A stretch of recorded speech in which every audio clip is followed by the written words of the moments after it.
everybody, I'm Jess McDonald and I'm joined by Dan Capini, and we're going to be talking about something I saw today, The Walking Dead 400 Days DLC. I want to hear everything about this. Oh man, this was so exciting. So, I mean, both of us are really big fans of the first series. Yep. And season 2 is coming up, but basically, if you don't know, 400 Days is it's a liaison episode, basically, between the two seasons. Yeah, so it's going to have, they're hinting at it having a little bit to do with the things that happened in the first season, but it's also going to affect the things that are going to happen in your game in the second season. Yep. So the big thing about Walking Dead is you make decisions and then they have an impact, and you saw that throughout the first 5 episodes of the first season. Yep.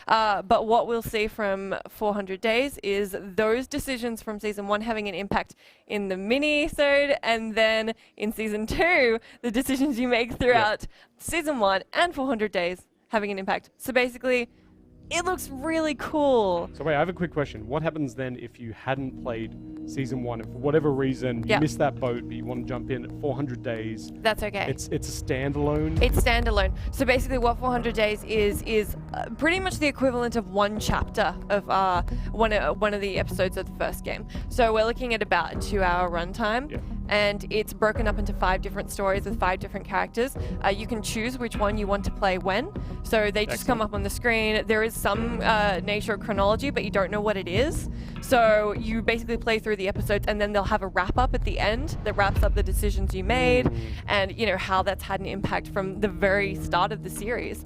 So it looks great. But the content doesn't change based on the order that you do it in, right? No. Because otherwise that'd have a totally different dynamic. And then if you played 2 and then 4 and then 3 and then 5 and then 1. Yeah. And I played it totally differently. differently. Well, the decisions will have an impact. Yep. But yeah, it looks awesome. So what we've seen so far, it looks like the formula hasn't changed. They're keeping like very much the same thing. I mean, they were so successful the first time round. I think they just decided to go with it.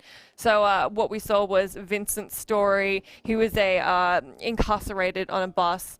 And you know, it's the start of the zombie outbreak basically, and they're dealing with that, and a lot of decision making. We saw some very big decisions already, and I read something Can you how talk about stuff without spoiling it? Yeah, I don't want to spoil, but they have said they're making it it's paramount for them to make decisions that will be split really 50-50. They want to make you choose these hard decisions. They want to force it on you to really put your opinion out there and make the hard choices. So it looks awesome.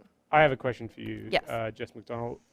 In the vines that we saw from Telltale Games, there was a thumb, and it looked a lot like Lee's.